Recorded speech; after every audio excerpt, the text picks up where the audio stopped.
ગાંધીનગરમાં આપણા દેશના લોખંડી પુરુષ સરદાર વલ્લભભાઈ પટેલના સન્માનમાં સરદાર સન્માન યાત્રા યોજાઈ.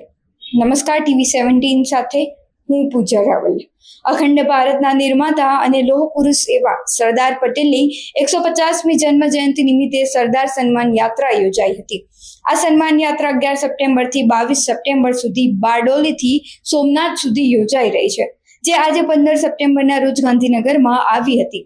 આ યાત્રા ગાંધીનગરના વિવિધ માર્ગો પરથી પસાર થઈને સવારે 9 વાગે સેક્ટર 12ના ઉમિયા મંદિર ખાતે પહોંચી હતી, જ્યાં એક સભાનું આયોજન કરવામાં આવ્યું હતું. દેશમાં રાષ્ટ્રીય ભાવના, રાષ્ટ્રીય એકતા અને અખંડિતતાનું નિર્માણ થાય અને સામાજિક સમરસતા ઊભી થાય તેવા ઉદ્દેશ્ય સાથે આ સરદાર સન્માન યાત્રાનું આયોજન કરવામાં આવ્યું હતું. ઉમિયા મંદિર ખાતે આવેલી આ યાત્રાની સભામાં મુખ્યમંત્રી ભૂપેન્દ્ર પટેલ, મંત્રી રાઘવજી પટેલ અને ગાંધીનગરના મેયર મીરાબેન પટેલ સહિત અનેક મહાનુભાવો ઉપસ્થિત રહ્યા હતા.